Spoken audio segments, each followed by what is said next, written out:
కరుణాసముద్రుడా, నీ పేరెత్తడానికి కూడా అర్హత లేనివాడిని. అవధి లేని నీ కరుణను స్మరించి సిగ్గుతో కృంగిపోతున్నాను. బాబా, నన్ను దీవించు.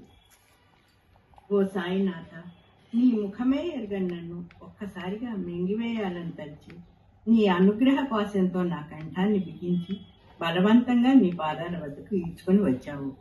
మరి ఇదేమిటి? నన్ను ఒక్కసారిగా మింగివేయకుండా కొంచెం కొంచెంగా తింటున్నావేమిటి? ఇట్లా చావు బ్రతుకుల మధ్య చిత్రహింస చేయటం నీకు న్యాయమేనా? నేను గత జన్మలో ఎంత చేశానో ఆ ఘోరమైన దురంతాన్ని ఈ దుర్బలుడు ఎదిరించగలడా?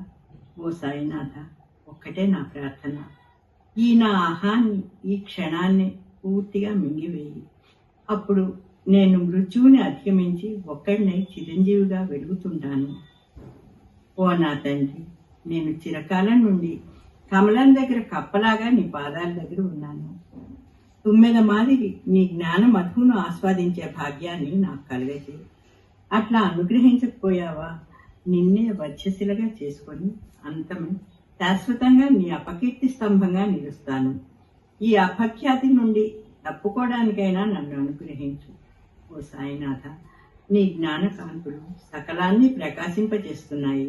గాలి కంటే సూక్ష్మమైన నీ